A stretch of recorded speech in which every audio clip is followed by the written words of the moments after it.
Olá, sejam todos bem-vindos ao canal Império das Artes. Eu sou o professor Raul Castro e hoje estaremos a discutir uma obra de suma importância da arte de um dos grandes artistas do período neoclássico / romantismo.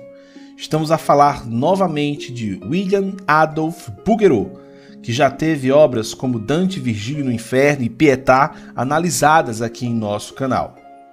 A temática escolhida pelo artista foi de aspecto mitológico, pintada em 1862, período esse que representava o nascimento do impressionismo. Bouguereau opta pelo seu estilo extremamente suave, quase imperceptíveis, e criando um acabamento de vidro brilhante. Os tons das cores e os estudos clássicos da pintura do corpo humano contribuíram para a beleza e a emoção que invoca nessa pintura. Ela foi inspirada pela pintura de Carl Hall, que pintou a obra em 1852 com o mesmo título, Orestes perseguido pelas fúrias. Bouguereau, entretanto, adiciona aqui novos detalhes. A pintura contém 5 figuras. No centro está Orestes, sendo ele o homem vestido apenas com um manto totalmente branco que envolve o braço e a coxa esquerda. Enquanto ele agarra as orelhas com violência, ele está à esquerda de sua mãe, Clitemnestra, e acima dos dois estão as 3 fúrias, Tisífone, Megera e Alecto, agrupadas firmemente no centro da tela. Na mitologia grega, as fúrias Tisífone, Alecto e Megera, pintadas no centro da pintura, cercam Orestes e estão enlouquecendo em vingança pelo assassinato de Clitemnestra. Orestes assassinou a própria mãe a mando do deus Apolo, pois ela e seu amante Egisto mataram Agamenon após o retorno da guerra de Troia.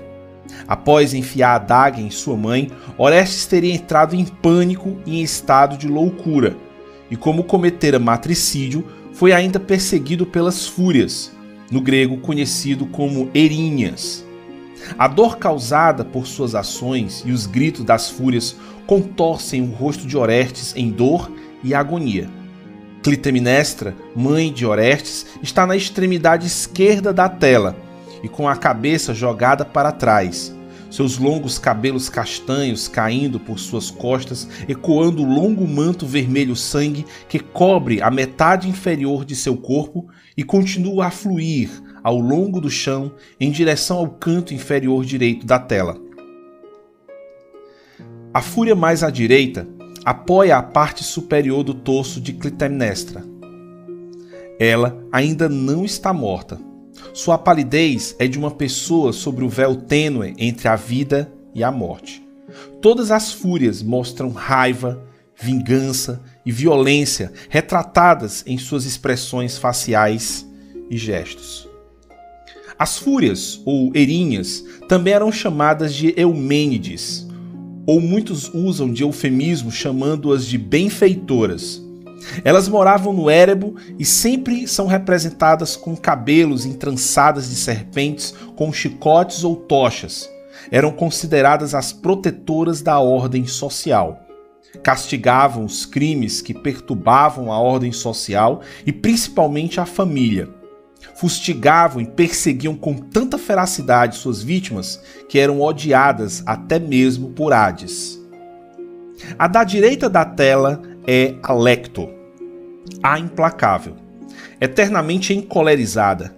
Encarrega-se de castigar delitos morais como a ira, a cólera e a soberba. Tem um papel muito similar ao da deusa Nêmesis, com diferença de que esta se ocupava do referente aos deuses, tendo Alecto uma dimensão mais terrena. Alecto é a erinha que espalha pestes e maldições. Seguia o infrator sem parar, ameaçando-o com fachos acesos, não deixando dormir em paz. A do meio é Tisífone, a vingadora, a erinha que açoita os culpados e enlouquece-os. Aqui, Bouguereau a retrata com um chicote em forma de serpente. A última é Megera, a rancorosa, que personifica o rancor, a inveja, a cobiça e o ciúme. Castiga principalmente os delitos contra o matrimônio, em especial a infidelidade. É a Erinha que percebe com maior sanha, fazendo a vítima fugir eternamente. Terceira das fúrias de Ésquilo, grita ininterruptamente nos ouvidos do criminoso, lembrando-lhe das falhas que cometeu. Nem sempre as três andavam juntas, mas a presença da tríade é para intensificar o delito de Orestes. Megera o persegue porque não fora fiel à família, pois matara a mãe. Tisífone pelo matricídio, e Alecto para despertar-lhe o senso de culpa e a acusação de seus delitos. Por isso, Megera e Tisífone gritam em seu ouvido, mas Alecto grita em sua nuca e chega ao mesmo ouvido em que Tisífone grita. Elas eram forças primitivas da natureza que atuavam como vingadoras do crime. Bouguereau utilizou linhas implícitas através dos dedos apontados, acusadores de todas as fúrias direcionados para Clitemnestra assassinada, direcionando assim a atenção do observador para ela e para longe das ações dramáticas de Orestes. As linhas paralelas criadas pelos braços das fúrias, apontando para a mãe de Orestes empalada, indicam a igualdade de suas posições, tanto na pintura quanto como semideusas.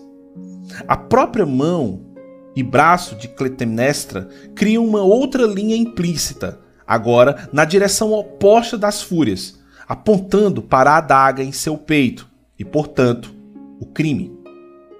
As chamas vermelhas, laranja e amarelas da tocha das fúrias da extrema direita fazem uma linha diagonal implícita da chama da tocha para baixo em direção à esquerda e flui ao longo do lado de fora do manto vermelho de Clitemnestra, até a parte inferior esquerda da tela. O efeito dessa linha implícita redireciona a visão do observador na direção da fonte original desta cena. Todas as linhas reais implícitas desta pintura servem para redirecionar continuamente a atenção do observador para diferentes partes do trama na tela. Um outro ponto em que muitos observam é uma triangulação das cabeças das fúrias com a de Orestes, enquanto que há uma esferacidade no corpo da mãe de Orestes. Bouguereau equilibrou essa pintura que criou unidade e discórdia por meio de muitos métodos, incluindo o uso de vários triângulos percebidos. Tradicionalmente, o personagem principal seria colocado no ápice do triângulo, criando assim uma hierarquia dentro da pintura. Nessa obra, também podemos encontrar um triângulo invertido, com Clitemnestra e as três fúrias, criando a longa linha do triângulo e a ponta inferior do manto branco de Orestes, criando o vértice. Os motivos para o triângulo invertido podem ser muitos, mas faz sentido que Orestes seja o ápice por ser o centro da história. A inversão do triângulo cria uma discórdia no tema do quadro. Há também um triângulo criado pelas pernas de Orestes, no chão, servindo para estabilizar visualmente a pintura, como é tradicional na pintura clássica, mas apresenta do lado direito da tela uma instabilidade na perna que levemente torce. Bouguereau utilizou uma paleta restrita nesta tela com grande efeito.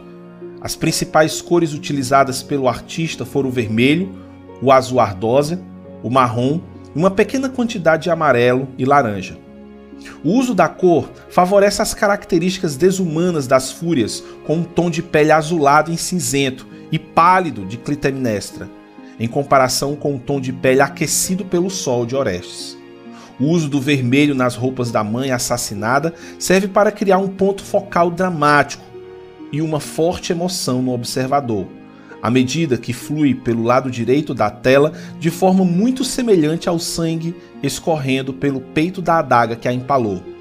O vermelho é então repetido em um tom suave em pequenas quantidades espalhadas por todo o cabelo semelhante à medusa das fúrias, na boca das cobras e em suas línguas bifurcadas. O vermelho termina à direita da tela em uma tocha segurada pelo braço estendido da fúria, mais à direita, que é envolto em um manto azul ardósia e continua descendo por suas costas. Em seguida, envolve a parte inferior de seu torso para cobrir seu corpo quase nu. Mas diante disso, qual a lição que a tela ainda nos propõe e por que Orestes foi tão explorada em nossa filosofia? Orestes remete ao surgimento da justiça. Dentre outros legados, além das tragédias, atribui-se aos gregos a iniciativa de desligar o passado e permitir a marcha do tempo para frente. Por meio do crime de Orestes, temos literariamente representada a invenção da justiça e, em certa medida, do próprio direito. Institucionalizou-se pela primeira vez um tribunal para julgar crimes de sangue, com base num discurso público, pondo fim ao sistema vingativo de realização de justiça conhecido como a maldição dos Atridas. Passados mais de 2000 anos, seria correto dizer que o julgamento de Orestes é, de fato, representativo do fim do ciclo de vingança como forma de justiça. Atenas, ao julgar Orestes, o absolve de seu crime, pois não enxergou nele o assassino de sua própria mãe, mas o assassino da assassina de seu pai. Vencera a compaixão, representada por Atenas, deusa de uma nova ordem alicerçada em novos valores para a convivência social. Entre eles, a própria justiça, símbolos de uma dura ordem primordial que estava sendo desbancada. As fúrias, que ficaram por sinal ofendidas com o resultado, mostrando assim que a justiça, mesmo diante de um terrível crime, jamais deve reproduzir as ações da justiça com as próprias mãos. Orestes precisou escolher entre dois deveres sagrados e ferir um deles. Por esse motivo, por maioria dos votos, o que incluiu o próprio voto de Minerva, fica absolvido da acusação. Mas para outros estudiosos, o remorso de Orestes talvez faça alusão aos sistemas contemporâneos de direito, com seus processos civilizados de punição que ainda refletem os primitivos sistemas vingativos, mostrando que muitas vezes, diante de certos crimes, a sociedade tende a se comportar como merinhas, reclamando com insistência o sangue da vítima derramado, só se satisfazendo com a morte violenta do homicida.